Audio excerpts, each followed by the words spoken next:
Hey everyone, you're watching Pipe Dummies on CigarFederation.com, January 5th, 2016, ringing in the new year with the Bull Shark and the one and only motherfucking Moonbeam. How's it going, fellas? Oh, Moonbeam. God, I knew I should have told that story from day one. That's a great story, though. Something said go ahead and tell it, but, yeah, maybe I should have left that one out. No, man. This ish smells phenomenal. So tonight, we're going to be taking a look-see in part 4 of our Dunhill series, some early morning Pippa. And the bull shark over there has got a chubby the size of Texas. As you notice, he's already lit his bowl and his Sir Jocko or whatever the hell he's smoking and just going raging on it. That's my Dagner. Oh, your Dagner. Oh, yeah. Well, before you guys do it, how was your Christmas? Because I got a couple of fun stories to tell, but I'll let you guys go first. Mine was out of sale. I spent most of mine in shorts and flip-flops. You get anything good for Christmas? I saw you were hanging out with the wifey, which was cool. Yeah, she came home for 2 weeks, thank God. That was nice. Yeah, it was pretty hectic because, when she got home, I was able to actually finish some of the Christmas decorations. And then my son had a little, Christmas thing play or whatever at the school we had to go do. And then my mom's 70th birthday, she was actually born on New Year's Eve. So her 70th birthday was this New Year's Eve, so we threw a party for her. And she's not one for parties or making a fuss, so. Sounds like my kind of woman. Oh, yeah. And I did get this for Christmas. Oh, dude, a little Savinelli author, eh? Yeah, this thing is phenomenal, dude. I really like it. Smokes good? Oh, yeah, this thing smokes great. Really? I haven't even broke it all in yet. I've only had 3 bowls because I'm breaking it in with a straight Virginia, some golden sliced. Right. And it's smoking great, like just as it is. I really like it a lot. That's funny because I have that blue Obi-Wan Kenobi author from Savinelli. Sweet. I know you love that pipe. Jared, maybe we'll trade it one day. But I think it smokes like absolute crap. Really? And Jared was there to witness me smoking it and talking about how much I hated it. But luckily I got it from my Italian friend on eBay, so I only spent like $60 or whatever. So it was. That thing looks legit. It's legit. Well, that's cool. So Bull Shark, you got I love it. A Savinelli. Anything else? Yeah, that's about it. I mean, just little stuff. That's that was the big thing. It was kind of. She was actually going to. She said she was going to buy me an. Y'all seen those Ohm Paul pipes? I've heard. They're of real them. crazy looking. Kind of go down real far, and they got like a little something like a valve in the back. I don't even know really what it's for, but Savinelli makes one. Oh, really? And she's actually looking at it on the Amazon to buy it for me for Christmas. And I thought that's pretty badass looking, but she said she heard me talking about that 320 size or the style, whatever, and she said, well, I know you wanted that one, so I just went ahead and got you that one. I was like, shit, that would have been cool to have one of those weird-ass pipes, too, because I've never really seen anybody smoking one. But I don't even haven't made one of them, but apparently they do, and it's pretty popular. But, yeah, I'm super happy with this, too. What's kind of cool was, if you notice a lot of pipes now, they come with that pre-carbonized bowl, that coating inside of them. This one didn't have that. It was just all natural. Really? Because my author was not. I had the pre-carbonized black bowl in it. I wonder if that's the difference. Maybe. Is my camera going in and out? Yes, you are in and out, Logan. I was going to tell you that. Can you hear me? I can hear you fine, but your video's going in and out. I know, I've noticed that. Right now you're just the SigFed logo, but in the bottom you're your face, but actually you're the same face you've been the whole time, so yeah, your camera's locked up. Caw-caw! So of course Shooter called that out too. Oh, well, thank you. Was that Grillat? No, Shooter. Oh, thank you, Shooter. So, Gerard, what did you get for Festivus? The Festivus for the rest of us? Mm-hmm. I'm trying to think. I don't think I got anything tobacco related. What did I? I'm trying to think what I got now. Even it feels like it was months ago. Honestly, can't remember because I told Tina to quit buying me presents because after everything was bought for Connor and her, I said, you know what? Just stop buying me things. Let's just leave it at everybody else and call it quits. And my present to me will be that we quit spending money right now. Right meow. Right now. Right? Meow. Meow. I love that movie. When? Meow. I love that fucking movie. So, well, that's cool. So here's my story. So I was taking the family in the 2010 Toyota Corolla, which I might add was a wonderful vehicle and paid off. It was great. Not a lot of miles. We were going about 80 miles an hour, about 15 miles outside of Midland, Texas, and fucking I look up and then boom, hit a fucking deer. Airbags deployed, side airbags. I get popped in the face. I don't know if you've ever had an airbag deploy and hit you in the face. That shit will disorient the shit out of you. Like, it hit me and I was like, car filled with smoke. So, like, I'm like freaking out. Like, I can't see the road. I don't know what happened. So, luckily, I get the car pulled over and basically the car's filled with smoke. And Allie's like, what happened? I go, I think we hit a deer. I think the car's on fire.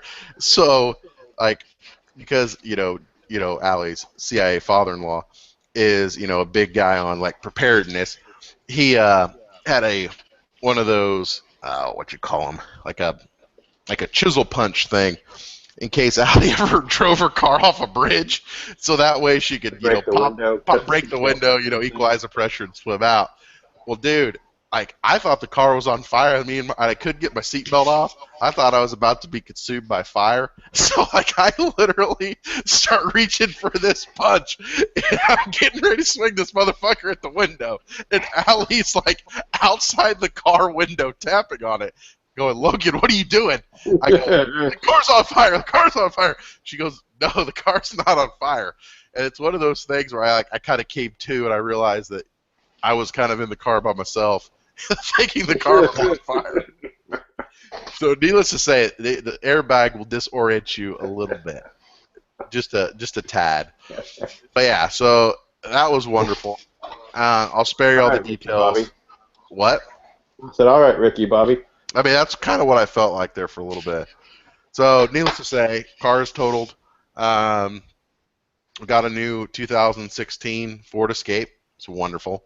And we were supposed to fly back to Missouri to see my parents and fly to Lubbock like 2 days after Christmas. And Lubbock apparently got the blizzard of a century, got 1.5 to 2 foot of snow, and got 7-foot drifts up over Allie's parents' house almost. And they were snowed in for almost a week. Wow. Awesome. And it's hot down here, so yeah, can't even fathom it. I mean, What is snow? Dude, Midland, Texas is only 5 hours away. It's not that far. And it's not even really up. It's more kind of over. And from Austin. Straight west, jeez. Yeah, kind of. And they got like 6 to 8 inches of snow. And we didn't get shit. It was like 50 degrees here. It was so strange.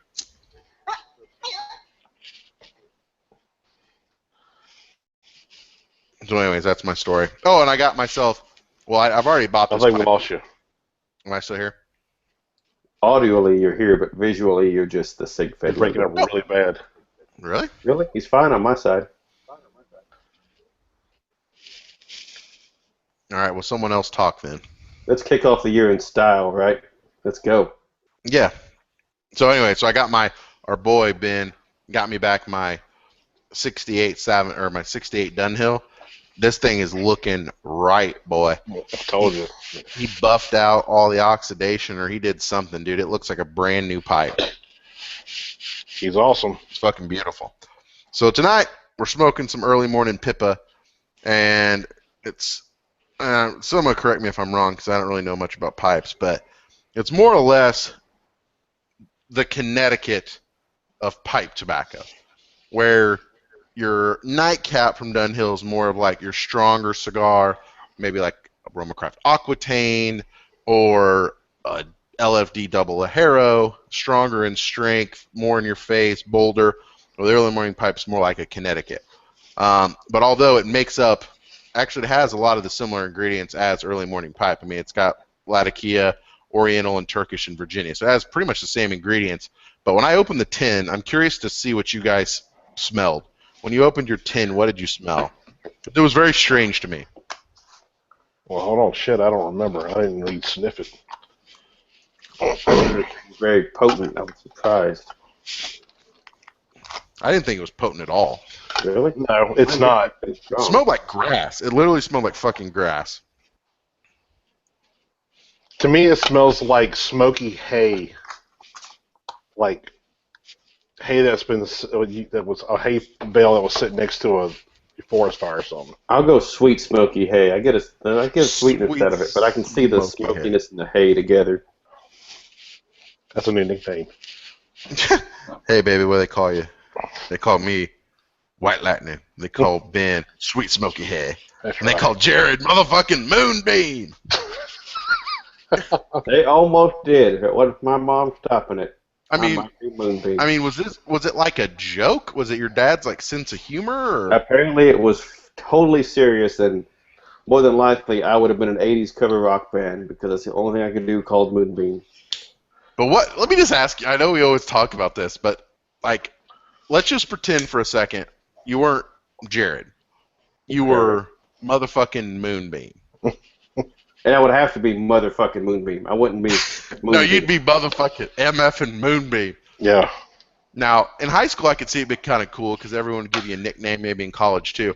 But like when you enter the workforce, would you change your name? Like, what would have been your cover name? Like, I know you probably would have changed your name knowing you. You'd have been something Moonbeam Johnston. But would it have been Jared, or would you have done something else? What would have been your name if it would have been Moonbeam? Ooh.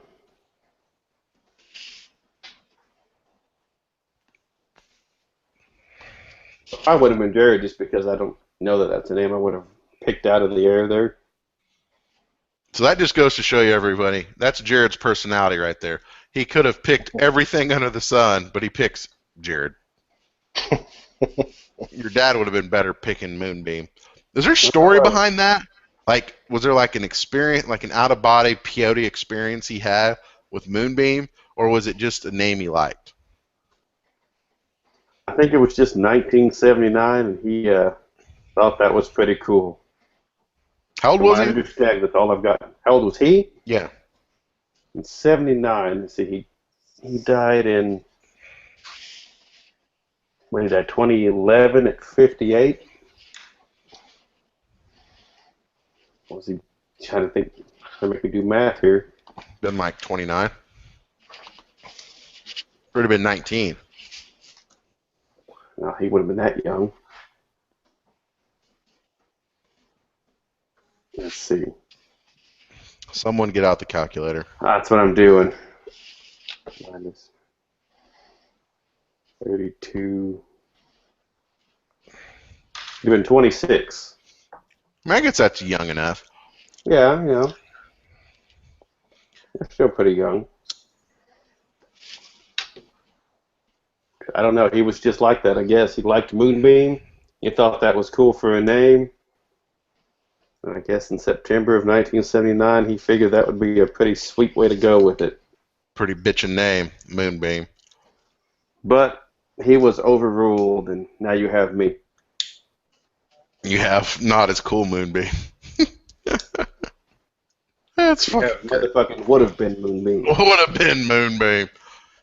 Really pissed off my camera's not working, but that's okay. I have a face for radio anyways. Apparently, the chat room is pretty thankful to not see your face. Yeah, they can all fuck themselves. So, Ben, what do you think about the Pippa so far?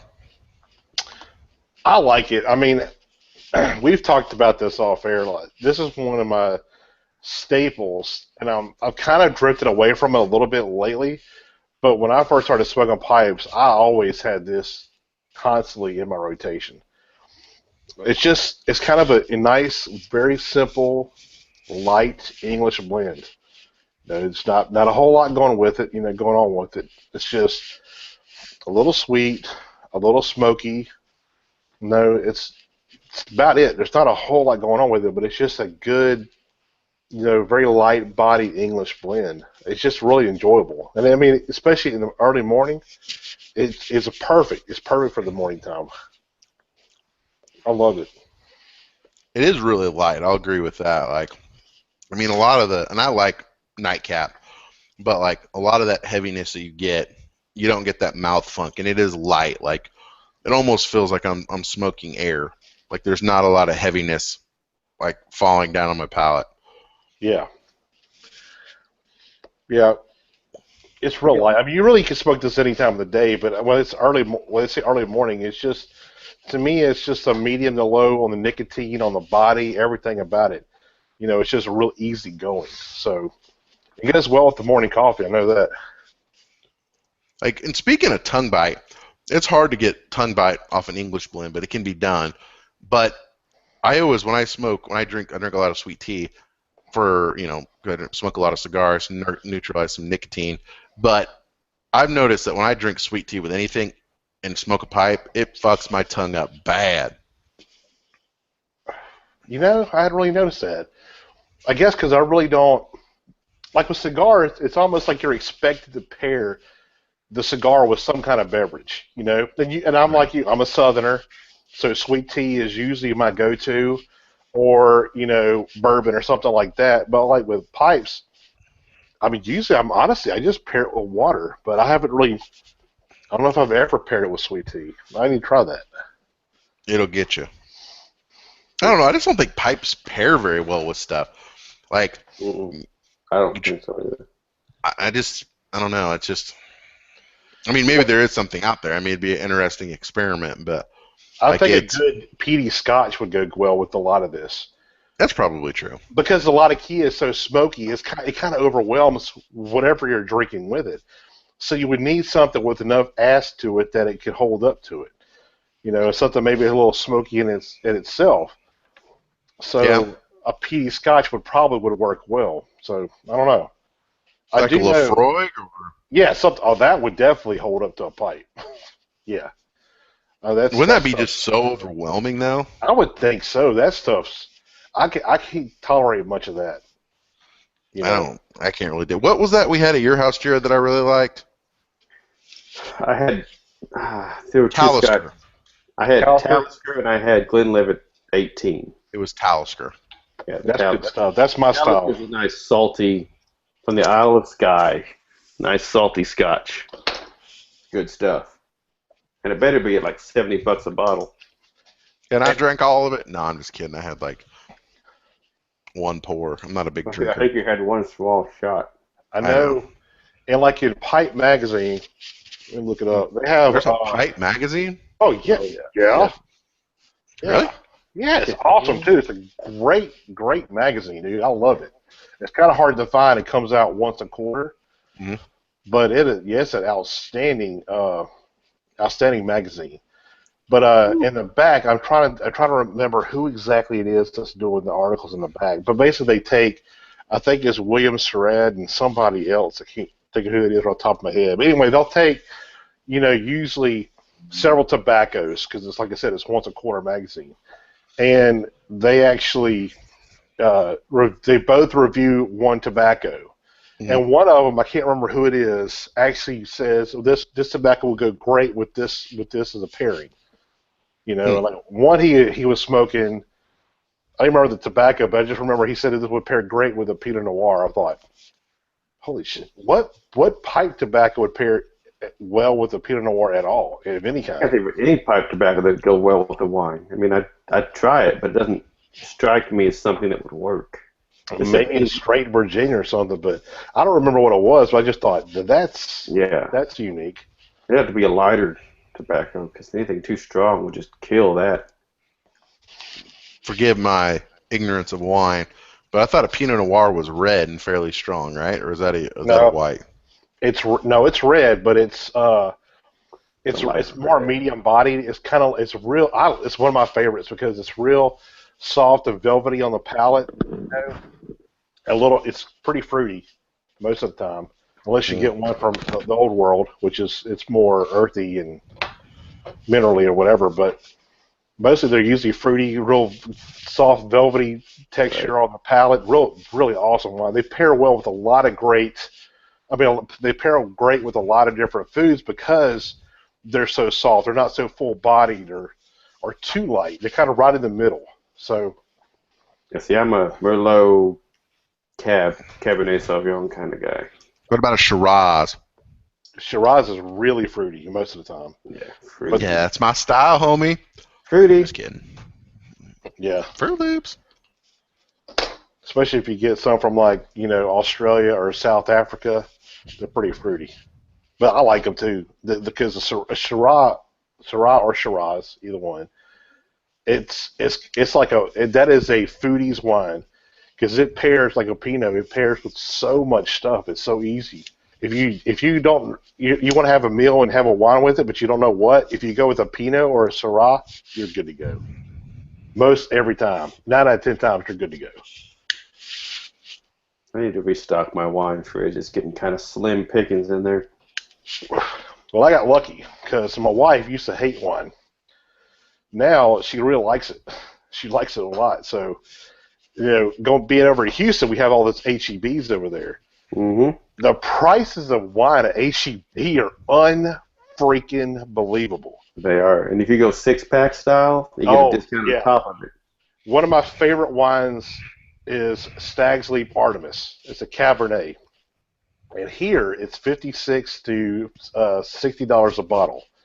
At HEB, if you buy a 6-pack, it's $34.95 a bottle. That's like, holy shit. I'm about to have you send me the name of that so I can go look it up. I haven't had that one that I can think of. Oh, great. Yeah, it's my go-to. I mean, it's higher end, so it's kind of like... Well, yeah, $30 a bottle. That's a little higher. Yeah. Yeah, but I'm like I said, here it's like $50 a bottle. But like when I go... Like one of my best friends, he's actually the assistant manager for Ruth Chris Steakhouse here. And Shit. Yeah, and when I have, me and my wife have a date night, or if I go there for an anniversary or something like that, my birthday, they don't let you bring your wine in. But of course, I'm one of his best friends, so he'll let me bring what I want in because he's a sommelier too. He's actually been off to school and got certified as a sommelier. So we trade I trade cigar knowledge for his wine knowledge. We teach a lot. So we try a lot of different things, and he knows what I like, and when you go to a restaurant, the markup on wine is astronomical. Oh yeah, it's 3 times bottle price on average. So he'll let me bring in a bottle. Usually, what I do is I go get Stag's Leap Artemis, and that's what I bring with me. It's amazing shit. I love it. What the extent of my wine knowledge is? Boone's Farm. Boone's Farm. No, actually, the extent of my wine knowledge is that a lot of wine or grapes are actually grown in Missouri, where I'm from. A lot of French grapes. And second is that I've been to Tuscany, and all I know is that wines from Tuscany have a rooster in DOC on the label. Right. So when we were driving around Tuscany, all I was looking for was black motherfucking rooster! Black motherfucking rooster! And that's how we knew where to stop for wine. Yeah, they take those certifications in Europe. It's pretty serious. Oh yeah, like it's a big deal, man. You can get shot over some shit if you mess up labeling a wine or you try to fake it or something. Yeah, they don't play around with that. It's a big deal. So I just dropped knowledge. You want a wine from Tuscany? Look for the black rooster and DOC on the bottle, on the label. You'll see it. I love Italian wines. I love old world wines. Italy, Spain, Portugal, France. I just prefer that style. Like when you get more new world, like over here where we're at in the United States or Australia, they're just way more fruitier. What about like Chilean? Chile makes some damn fine wine. So does Argentina. I mean, they make some stuff that rivals anything coming out of Napa. I mean, some really good stuff. For cheap, too. I mean, for like $15, $20, you can find some amazing stuff from Chile and Argentina. Like 90-plus stuff. And that's what I get excited with wines. Like when I get, like Stag's Leap, it's pretty high. Or like Joseph Phelps Insignia, which is like $120 a bottle or something like that. Good Lord. That's all great. But when I find that one that's like $17.99, and it's rating like 92, 93 on Wine Spectator, I'm like, yes. So is that like the go-to? I mean, obviously there's Cigar Aficionado, and then there's others. Cigar Federation. There's others, but is Wine Yeah. Spectator like the big one? Oh yeah, and it's Marvin Shankin that runs that one too. No fucking shit. Yeah. What Except a motherfucker. the difference is Wine Spectator is respected in the wine community. Do they have advertising? Oh yeah, they do. But dude, there's so many wines out there, and a lot of the European wine vineyards stuff like that. They don't, or wineries, they do not advertise at all in there. I mean, mostly what you'll find in there is like Robert Mondavi or Yellowtail. You know, your stuff you see in Utah. Like everyday wine, basically. Yeah, pretty much stuff. Supermarket wine, like we don't here in Mississippi. It's super strict. We can only go buy wine at a liquor store. Where Seriously? in Texas, in Texas or in Louisiana, you can go buy good wine at a damn drugstore or something, or a corner Grocery store, market. Yeah. That here you can't do that. Not at all. Is it the same thing with liquor too, or not? Oh yeah, liquor's the same way. Only at a liquor store. That's it. So Well, how do you define what a liquor store is? They only sell alcohol? that's it. Nothing else. Matter of fact, Damn, that's usually at a liquor store, they can't even sell like decanters, and they can sell wine glasses, but they can't sell like certain like accessories for liquors or drinking or whatever. That's crazy. You have to separate that off. I know, Mississippi, dude. Mississippi. Yeah. Then I go to Kansas, and it's like alcohol. They're open 7 days a week. You can buy liquor any day you want. You can go to the grocery store and get liquor. They don't care. I tell you what's even Down weird. here, it's different. Yeah, in Starkville, where Mississippi State's at, right? The county that Starkville sits in is called Oktibbeha County. It's a dry county. Oh, But- Lubbock County used to be dry. Yeah, but Starkville is wet.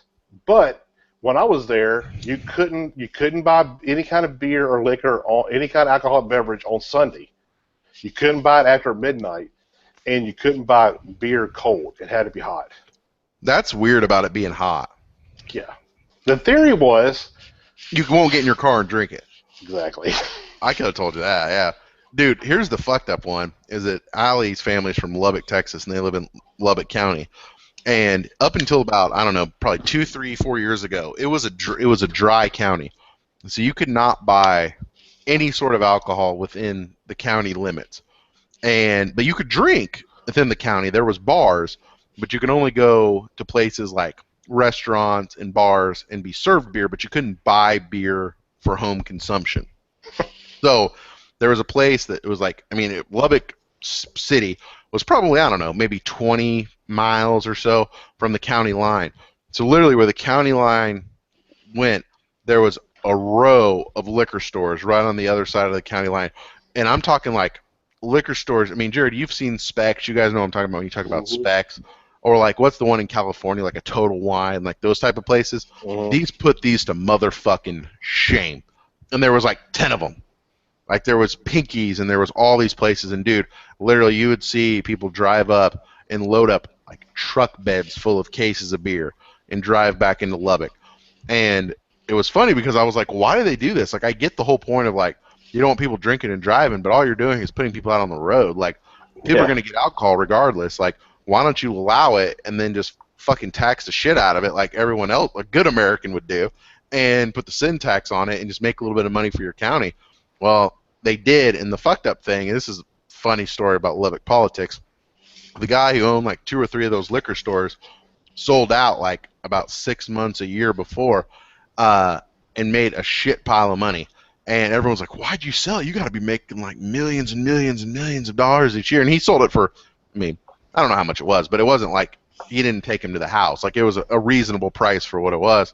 And about 6 months to a year later, they went dry. You know how many of those places are in operation right now? 0. Really? Because why would you drive fucking 20 miles outside of town to get beer when you can go down to the Specs or every other thing within the city limits or at the gas station? Wow. You That's seem crazy. enthralled. You can't, like, in Starkville we had this place. It was actually before even Oktibbeha. How do you say that? Oktibbeha? Yeah, it's Choctaw. Indian? Choctaw, okay. there's a where Mississippi State's at is Starkville. It's part of what they call the Golden Triangle. I thought that was Oxford. Shut your fucking mouth. Don't even play. I didn't play. I'm being serious. No. I know, man. I'm just fucking. That's old miss. Look, they got the Golden Triangle. You have Starkville, a place called West Point, and Columbus. Now, Columbus was kind of the big city because up in North Mississippi, it's pretty much just cotton fields and other farm stuff. That's all there is. And Columbus had a huge Air Force base there. So and that was each city was in 3 different counties. You had Clay, Oktibbeha, and then Lowndes County, which is where Columbus is at. Well, Lowndes County was wet. Okay. But they had a place.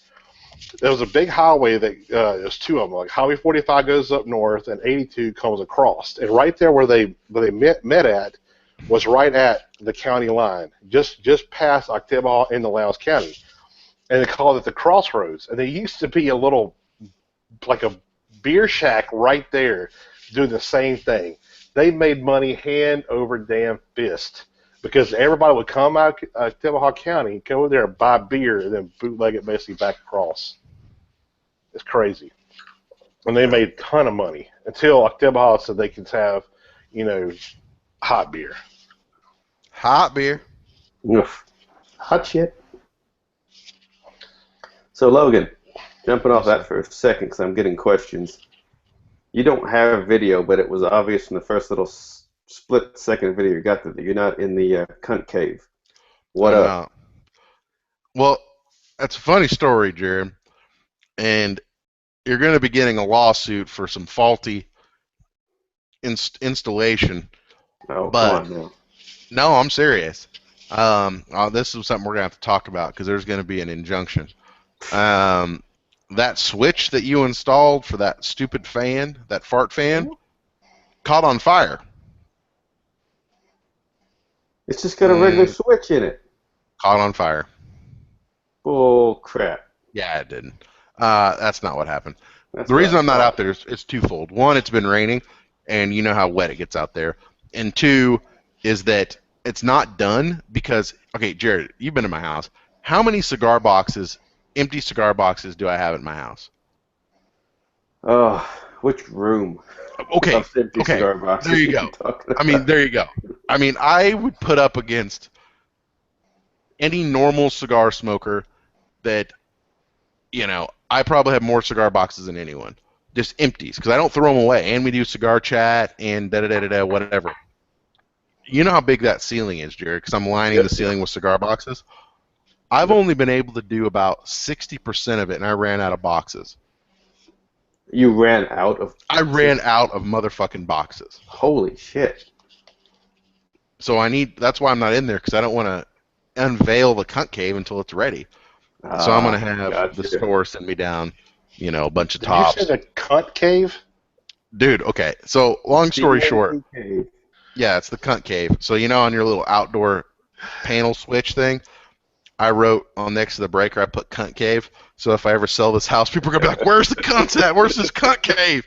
And they're not going to know because it's inside that shed. So unless they're in there, they're going to have no fucking clue. Because I made a whole new breaker for that room that's completely separate wiring from the entire house.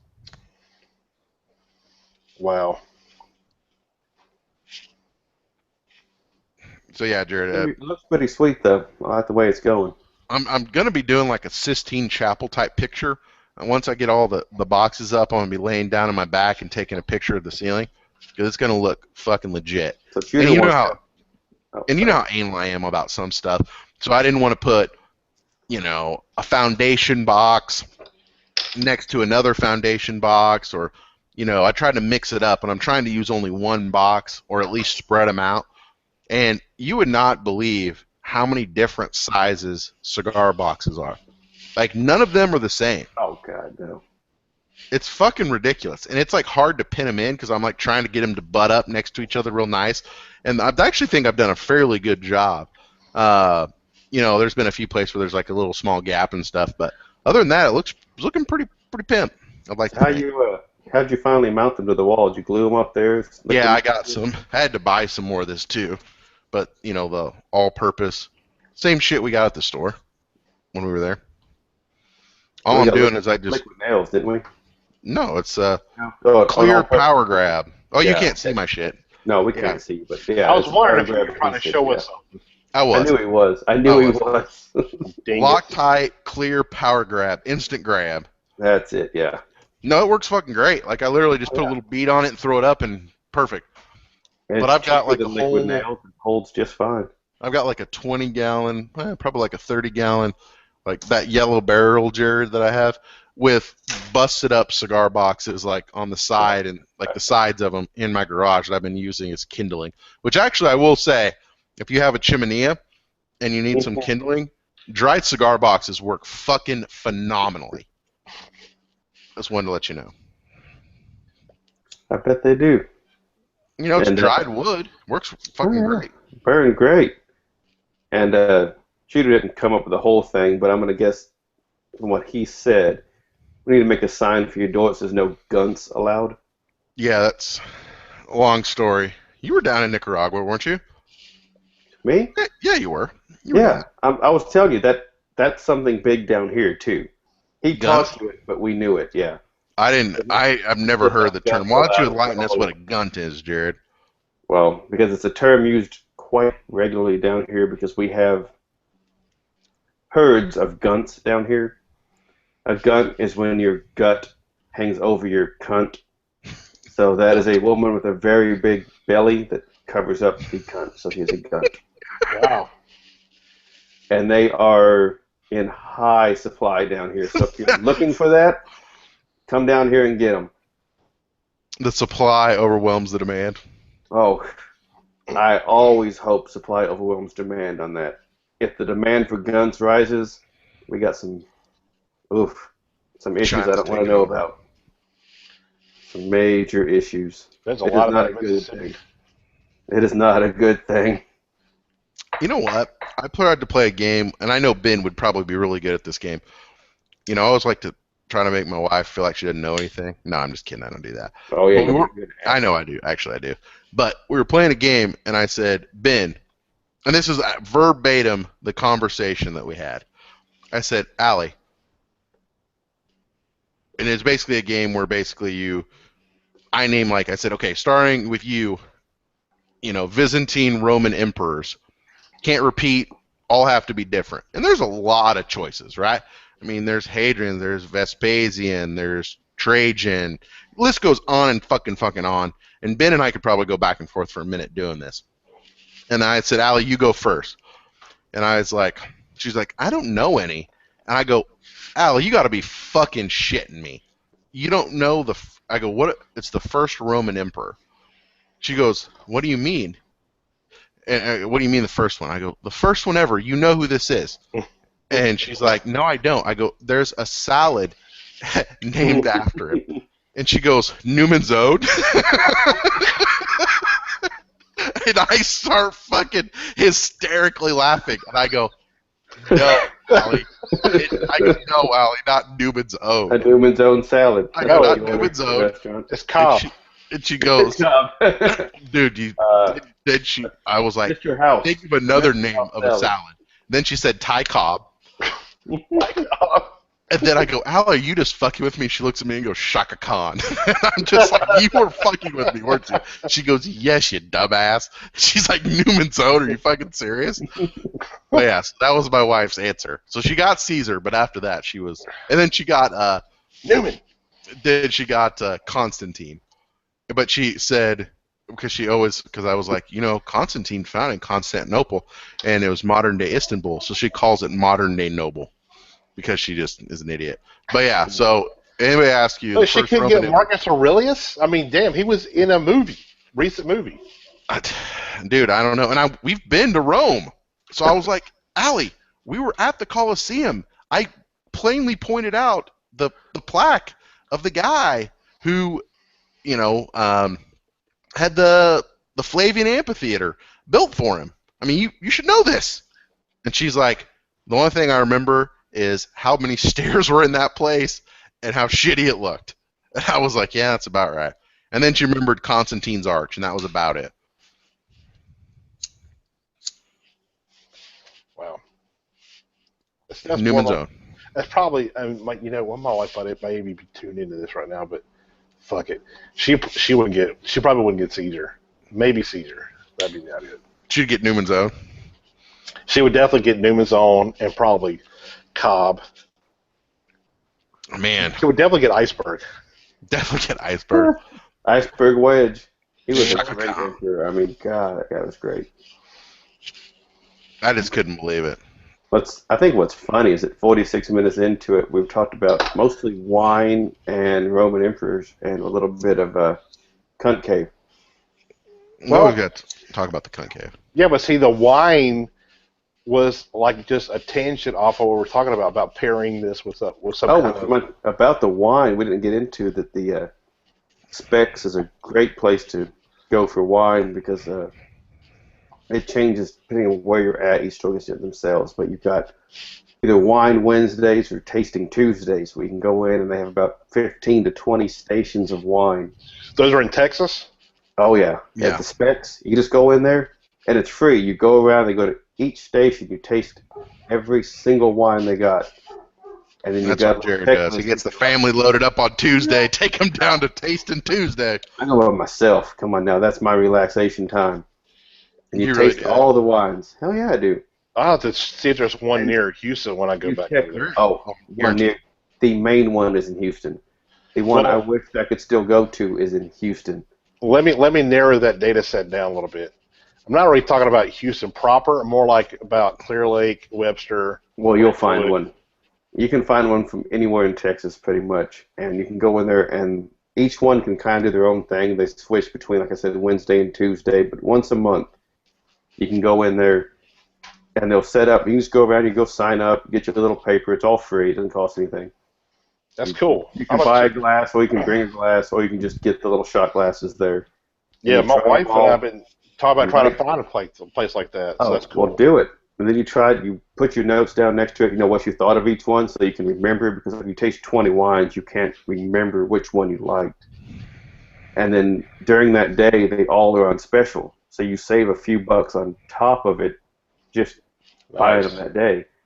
And so I'll go in and do that and find, 3-4 bottles of wine and pick up for, it's nothing. And then next time you go in, you know which lines you like because you've tried them all. And then you go in for the next one, you try 20 different ones again. Every now and then you get a few repeats, but you get a lot of different ones, and that's how I figure out which lines I like without having to go buy a whole bottle of it and wish I didn't buy it. We just been going to the H-E-B because the H-E-B that's off of 45 in Clear Lake has got an amazing damn selection of wines, and they're so cheap. Like there's stuff there, like for one, that is one I've been trying to find for quite a while. It's really popular. It's called Molly Duker the Boxer. Molly Duker is kind of a hot brand for the past, I'd say, 7 years maybe. It's been a while. And they just started kind of short up in Mississippi. But as soon as they hit the shelf, they're gone immediately. I go to H-E-B, shit ton of the Boxer. Like, just buying the shit out of it. What's nice too is, and mine's had issues with the distributor and getting it actually done, is they would do wine, say the first week of the month. 2 weeks later it would be beer. We go in for a beer tasting with 15 to 20 different beers.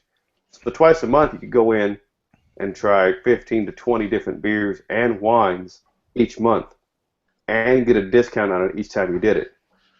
Wow. It's freaking great. And it's all free. It doesn't cost anything. It's just to go in and do it, and you practically get enough of the samples to get a little buzz too, which is just a little bonus. But it's a good way to grow your stock and try a bunch of stuff you've never had. You're like, do I want to spend $12 on the 6-pack? I don't know if I like it. Well, you go try it and you find out real quick. And that's how I've grown all of my wine fridge was that way. I see. Well, here it's kind of different. Like the beers, we just raised our limit on alcohol by weight, not by volume, to 10.6%, 10-point-something%, which basically gets us 90% of the beers that's available in the U.S. You what now? The state of Mississippi raised its limit, alcohol by weight limit on beers. It was So like 3.2. it was like 5.2 or 3%. They basically doubled it to like 10.6%, which means we got a lot of stuff in. And what's good about that is the guy that owns a cigar shop in Biloxi that I go to, he's the Miller Coors distributor. That's his main business. So when he gets pretty much all the craft beers, right? But he gets them, he brings them into the private club side and stocks this beer cooler that we can go get our beer out of. So we get to try all kinds of different beers, you know. Not That's as cool. much as y'all get in Texas, because even though we can get a bunch of them, for instance, Dogfish Head, one of my favorites, they won't come to Mississippi because for two reasons. Because we can't bring in the whole line that they have. We could bring in probably 95% of what they have, but the owner is like, if you can't bring in all of it, we're not coming. And the second thing is, and goes with a bunch of different beer distributors or beer companies or whatever. Like Mississippi, we only have 7 to 8 million people total. Half the state is dry, so you're cutting it down to 3 or 4 million possible beer drinkers. Well, say they could either open here or expand into like Colorado, where Colorado has like 3 times the amount of beer drinkers. Well, they're going to go to Colorado and skip Mississippi because we just don't have the volume.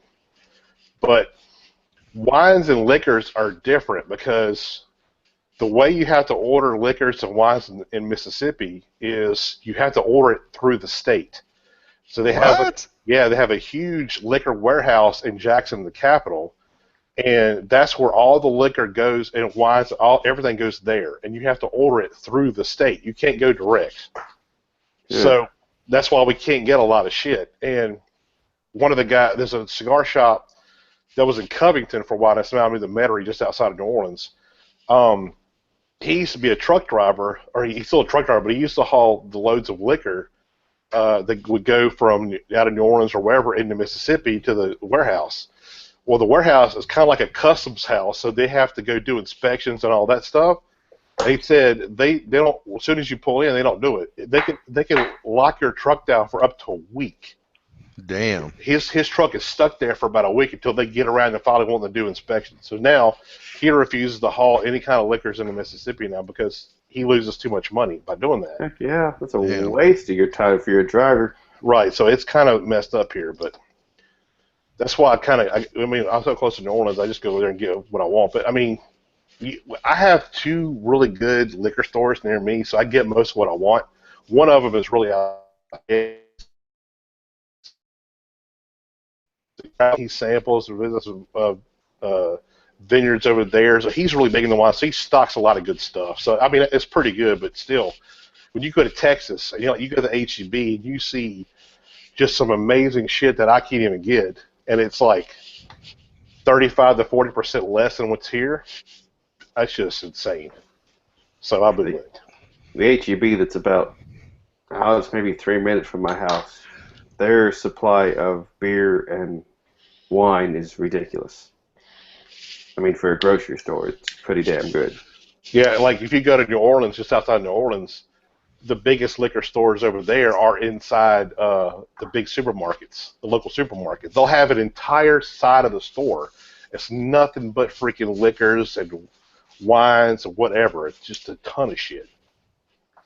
It's pretty cool. I wish we could do that here, but that'll never happen.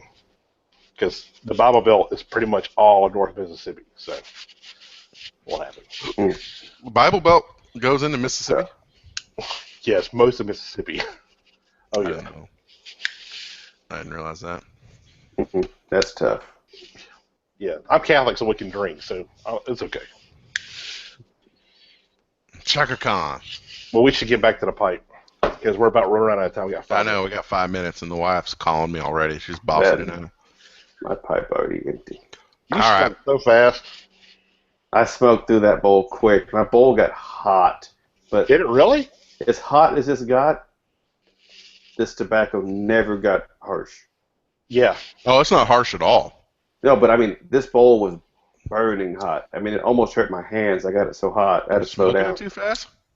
I may have been, but my point is, it never got harsh. Yeah. As fast as I smoked it, it stayed smooth, and quite tasty the whole way through. Yeah, Dunhill's good about that. It's rare that I will smoke any Dunhill tobaccos and it gets harsh.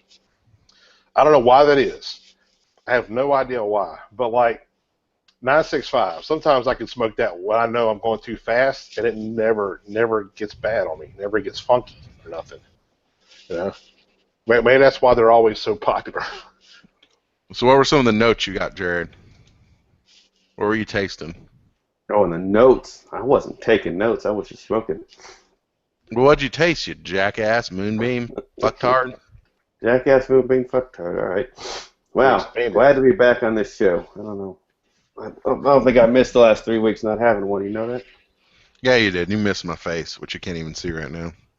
Which is awesome. I mean, let's keep that going. I like the Sig Fade Eagle. Can. The eagle talks a lot of shit. Oh, well, it wasn't. I know you at one point kind of said it's like smoke and air. I know you may not have been total air. I'll let you get to your point, but it always had something, although it was quite light the whole time. I never got hit with anything too heavy. I could see how this would be a good morning smoke. There's enough to it to get some enjoyment, but not enough to overpower you first thing in the morning. At the same time, there's enough there to keep you going in the evening, because here I am at 8 o'clock at night over here, almost 9 o'clock now, and it's still quite tasty. There's a slight sweetness to it, not much. It kind of equates to the same as I got out of the smell straight out of this tin here. It's a little smoky, a little sweet, and it's a little bit of tobacco bite to it, but nothing too much. I enjoyed it. It was pretty good. What about you, Bull Shark? To me, like I said, I've been smoking early morning pipe for 10, 11 years now. So it's kind of, like an old friend. But to me, it's nothing special. Like there's nothing. It's kind of one dimensional. But it's easy smoke. You know what I'm saying? Like mainly it's a little bit sweet, a little bit smoky. It's got a little bit of a hay flavor to it. But that's kind of about it. I don't get a whole lot out of it, but it's a nice, easy smoke. It's a dumb smoke. Like you can just pack your pipe and you'll be satisfied. You won't be blown away, but it's a nice, easy smoke. And it's light enough for any time of the day, but it's really good in the morning, definitely. I would 100% agree with that. And I would compare it to kind of like a Cro-Magnon, Roma-Craft Cro-Magnon. I don't think it's the most overly complex cigar. It's just good, straightforward, and approachable. And you can just smoke it all day, every day, and just be happy as fuck. Yeah. You can pay attention to it and really enjoy it, or you can just do something else and smoke it and still be happy. I thought it tasted like, I got a lot of it was almost like rye bread. Like bready. I could see that. Yeah. Like almost like a rye bread. It was weird, and it wasn't very. I mean, it was smoky, but like nothing compared to like a nightcap or any other, lat bombs that we have. I mean, Jared, you saying it's like delicately flavored. I mean, not flavored is not necessarily the right word, but it being like very subdued is definitely correct. Like it's very light, it's very approachable. It didn't leave me any funk in my mouth, which is interesting because most pipe tobaccos do. And, it was enjoyable. I mean, is it something that I'm going to give a 5-star rating to? No. But is it something that I will definitely smoke again? Well, fuck yeah. I don't know why you wouldn't. I mean, this is a good a good bowl for me, or a good pipe tobacco. I never smoke. I mean, most of my pipe smoking, which is limited, but when it is, it's usually on the show or in the evenings, because I'll usually smoke cigars during the day. I could easily see myself packing a bowl of this during the day and enjoying it, because I know it won't fuck up any other cigar that I smoke throughout the day.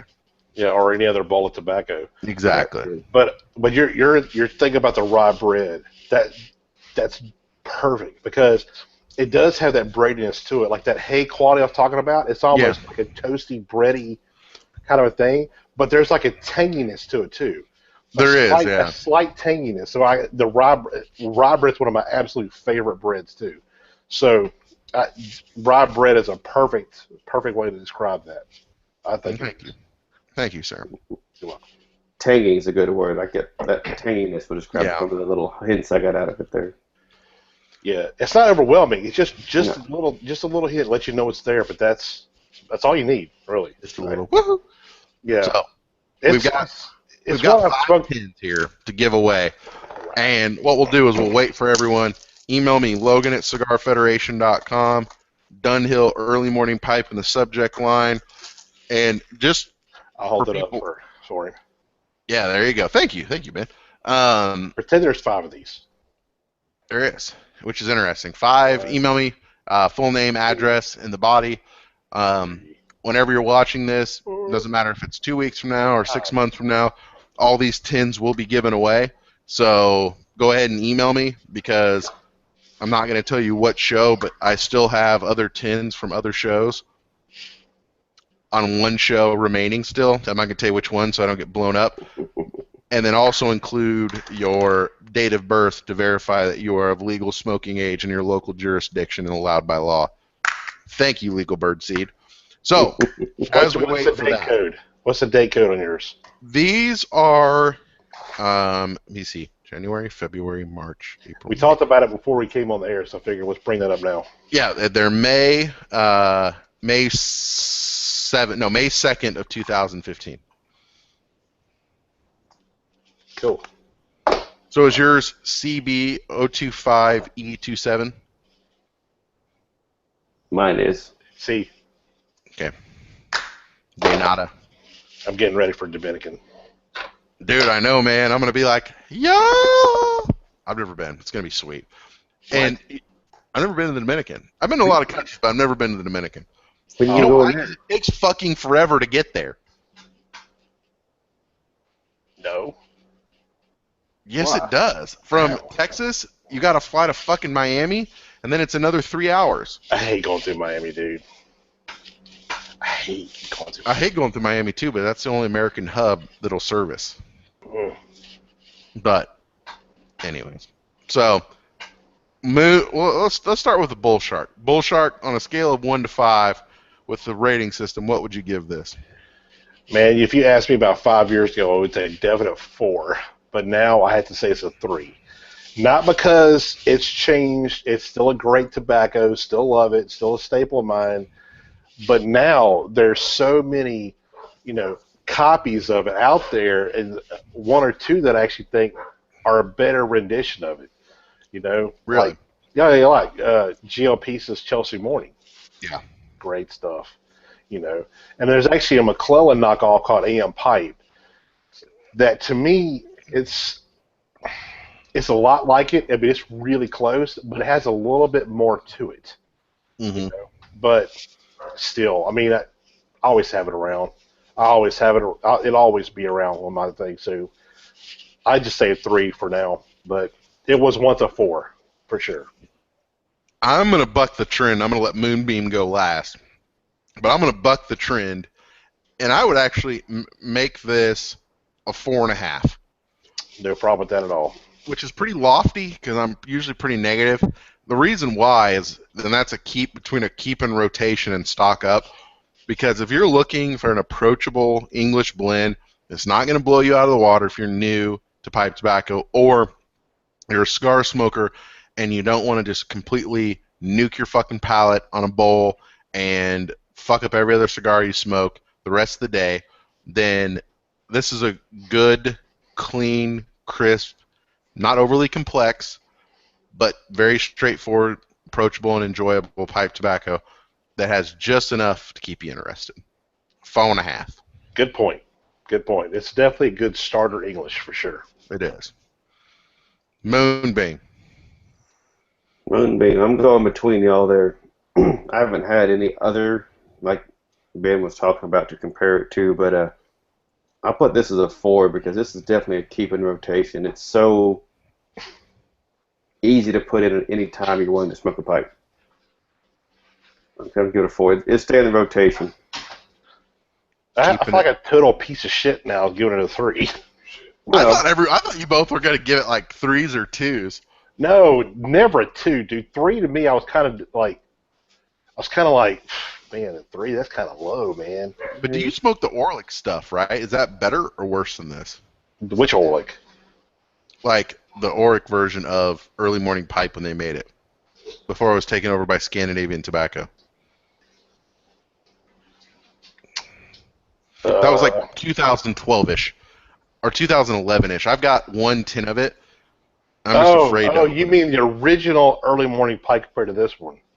Well, not when it was made by Murray's, but when it came back by when Orlick did it, and I think they stopped making it, and now it's made by who is this? Who's it made by now? Isn't it Scandinavian Tobacco? Yeah, and I think it was. Oh, Relane? no, was it Lodyssey? Who? Oh, shit. Fuck. It's not Cornell and Deal. No, it's. Fuck, I thought it was on the back. Made in Denmark. It says made, but it's not Orlick because Orlick has that very distinct code that's on all their tins. Yeah, it's not. I think I can't remember who makes it. It's Lodyssey, isn't it? No, man, that's Cornell and Deal. No, I know. I thought they actually had a hand in this too, though, right? This is Scandinavian. Well, I know, manufactured by Scandinavian. Yeah. Yeah, but I thought. But do they have a factory? I thought somebody blended it for them. You know what? That's a question we should have. Well, if we would have.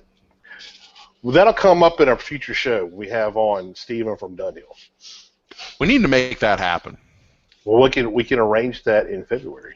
When the We can probably make that happen. Oh, we'll make it happen. We'll make that happen. Yeah, definitely. God, maybe 3.5. 3.5. You're changing? You're feeling like a no, changing it well, up? It's because like, okay, so 4 is keep it in your rotation. Well, it is always in my rotation, so it would be a 4.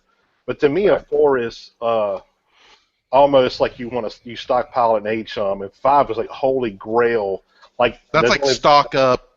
No, 5 is stock the mason up. jars out. Yeah, 5 is stock up. 4 is keep in rotation, and 3 is only when it's on sale. No, then I have to rate it a 4 then. There you go. I mean, because it's by that criteria, it's a 4. Look at you digging yourself out of that 3. Very well done, sir. Well, I always have it. I don't smoke it as much as I did because, there's other little things that are close to that same style that I've been smoking lately. But yeah, it's always going to be in my rotation. It's always going to be here with me. Always. I'll never be without a 10. There's a stellar buy it no matter what, which would basically be if you just called it a 6, which isn't on the scale, but that would be like, I don't care what I got to pay for it. Well, there's only like one tobacco that I've got right. Penzance. I've got that, yeah. Penzance? Yeah, but I haven't been able to find any this year. Dude, I got 4 motherfucking bags, son. Sell me a bag. I will, but I'm going to sell it to you at not best friend prices. No, I'm kidding, man. I don't give a shit. Dude, here's what we'll do. I'll buy a Here's what we'll do. No, dude, here's what we'll do. Is I actually got it. It was actually, believe it or not, was $44 for an 8-ounce bag, but that was at a B&M in Massachusetts. That's still a good price. That's a great price. Yeah. That's a great price for it. Considering it's B&M and the taxes on tobacco in Massachusetts are ridiculous. But I'll bring you a bag down to the Dominican, and then you just bring me some cigars that are worthy in trade, and we'll call it square. Okay. But you want to do Penzance next week on the show? Do you have any? Do I have any? Yeah, I got some. Okay, well, you do. Okay, Jared? I think I got some back there. All right, well, confirm that and let me know, because we'll Are do you that sure next you week. want to do Penzance while you're not here? What do you mean I'm not here? Are you going to be gone? Oh, shit next balls. week We'll do it the next week. Yeah, you dumbass. Yeah, I'll do it the next week. I'm going to give you guys tobacco. You know what you're going to end up doing? What? Bone Farm. We can. Hey, I don't give a shit. Why don't you guys do some Boone's Farm? Tell me which Boone's Farm you want to do next week, and we'll schedule that. We could do that in freaking Boswell, Sweet and Mild. Do some All Boswell. right, done. That's what you guys are doing. Boswell. That's some good shit. You'd like that, dude. Oh, Shit, I doubt That's it. good stuff. Yes, you would. Yeah. Good stuff. It's not a big soggy, nasty aromatic. It's a well quality done aromatic, and it's not real heavy aromatic. It's delicious. I mean, I have not found a single aromatic that I like. Have you tried any Boswells? No, I've not smoked Boswell. Okay, There you go. I'll bring some of that down. I'll bring you a couple bags so you can try it out. And then we need to coordinate all that pipe tobacco I have. You need to coordinate with me so I can bring you down all the shit that you want to try. Okay. Well, I'll throw the Pelican. Don't you have Buttra Pelican? Yeah. I got some from like 2012, I think. Or 11. I got it from the dead guy. God rest his soul. Yeah, because you can't find that shit anywhere. I got some. Not much, but I got some. Well, then save it. We'll find some more. Okay. Well, cool. All right. Well, with that, any parting words, Bull Shark or Moonbeam? No. Motherfucking Right. Moonbeam. Well, I've got a motherfucking Moonbeam. So I've got a couple of winners here. The good faithfuls. We got Shooter, we got Jeff Madre, and we got Steve. So we've still got 2 10s open for grabs. So don't be a bitch. Email me. Get your 10. With that, I won't be here next week. Bull Shark and Moonbeam will be smoking some Boone's Farm down on the bayou. That's and right. With that, we're fucking out. Later, bitches. Peace. Bulldogs!